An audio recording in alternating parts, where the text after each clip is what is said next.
Not long now, Ali, until the transfer window closes. We're going to take a look at some of the signings that have been made of late, and we're going to grade them. Why don't we start with a ball-playing, tall centre-back who's gone on loan from Flamengo to Arsenal, Pablo Mari. Okay.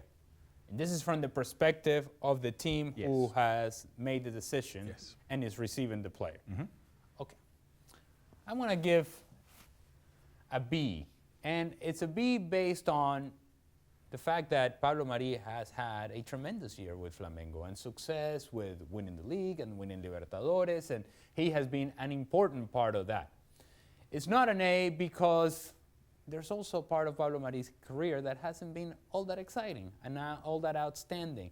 And so we can focus on the last year, or we can see the track record. If you see the track record, you say, it could go either way. If you focus on the last year, he could be useful, but remains to be seen.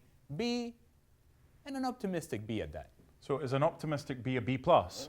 Yes, correct. Okay, so that's an optimistic B. He fills a void. He fits a need. And a lot of people would have seen him play for Flamengo against Liverpool, and he was very good. But they need help at the back. You and I and others have sat for ages saying Arsenal need to strengthen at the back. Tall, imposing, powerful, strong, quick, good. Not quite an A. Well, look how excited you got. I thought it was but an a B plus. Don't give out A's just willy-nilly. Okay. Stephen Bergwijn to Spurs. Right. Because this is something that they truly need. Spurs. Another outside winger player, quick Lucas Moura type, Heung-min Son type. It's a B minus, and it's trending towards a C because it doesn't really address the need for Spurs. But however, he's a young player that maybe comes into the Premier League and grows and matures as an individual, and maybe becomes something more than what we're expecting. Yeah, and I was nearly a B minus.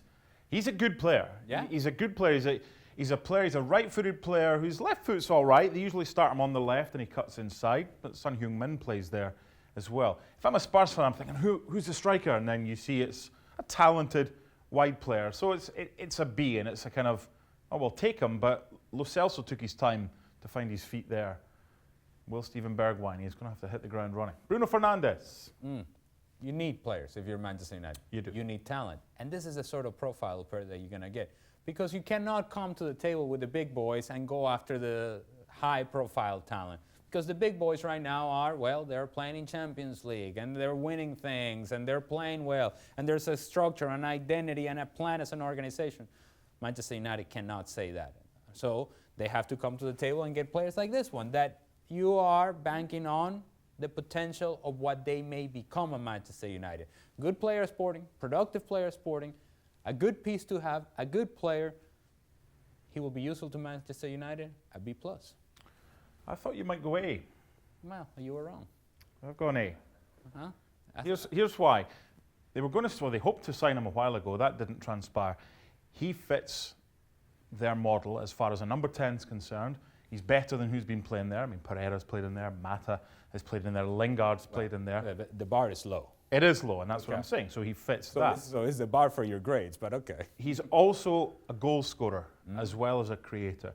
Super player. Seen him a lot in the Primeira Liga in Portugal with Sporting.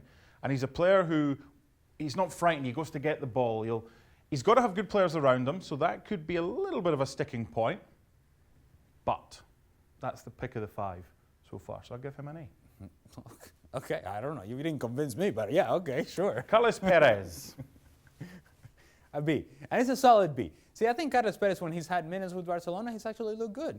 He's looked a player, but he has a problem. And that problem is he's the sort of guy that likes to play on the right-hand side and cut to his left, inside, in an attacking position. Oh, wait, who does that for Barcelona better than anybody else in the world and possibly better than anybody else in history of the game? Oh, that's Lionel Messi. So he wasn't going to play consistently, right? And so he needed to go somewhere, and he needed to find a place. And Roma sort of fits the mold as to where he should go. And let's not forget, Zaniolo being injured opens up a space for another attacking player. Maybe he gets more repetition. I think it's a potential good move for Roma, and one that is based on maybe the room for growth that Carles Perez has in front of him. It opens up a spot behind Cengiz Ünder, who's the guy who's got the position right now. I'm with you, exactly. I think right now he'll be the backup, but they needed competition for places. They only had Cengiz Ünder with Zaniolo going down. So they've got Dzeko, they've got plenty of other talented players middle to front. That's not a bad one. It's not a bad one. Now, okay, it's not a bad one because you agree with me, or what? No, okay. It's not an A. All right. But it's not a C because they needed something in that Okay. position. Christian Eriksen, we'll leave this one to last. Right. It's what could happen that makes me believe it's an A. It's what could potentially be the reality of Inter at the end of the season. And could this be a moment in which Inter has now sent a message to everybody, to the players, to the organization, to other teams, saying, we are here for the title run.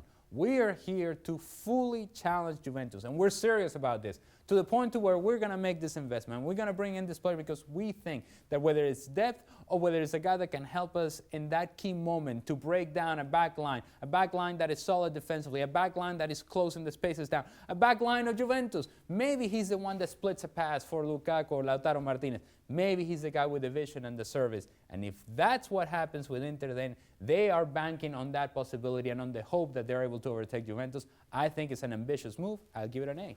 I don't know if it's great minds thinking alike or fools seldom differing. I've got an A- with what you've said, but the caveat of if they get the player from this season, that's where the minus comes in. But I just think he was in need of a fresh challenge at Spurs. He's got something new. He's in a great stage. He's got Lautaro, he's got Lukaku, he's got good players behind him, and Barella and Sensi. He's the creativity that they need. And if they're getting the player from 2016-17, 17-18, and 18-19 at Spurs, I'd probably even take away the minus and give him an A. Out of the 5, your best one is Eriksen? Yep. Well, I think so. Is it hard to figure out? We'll get there.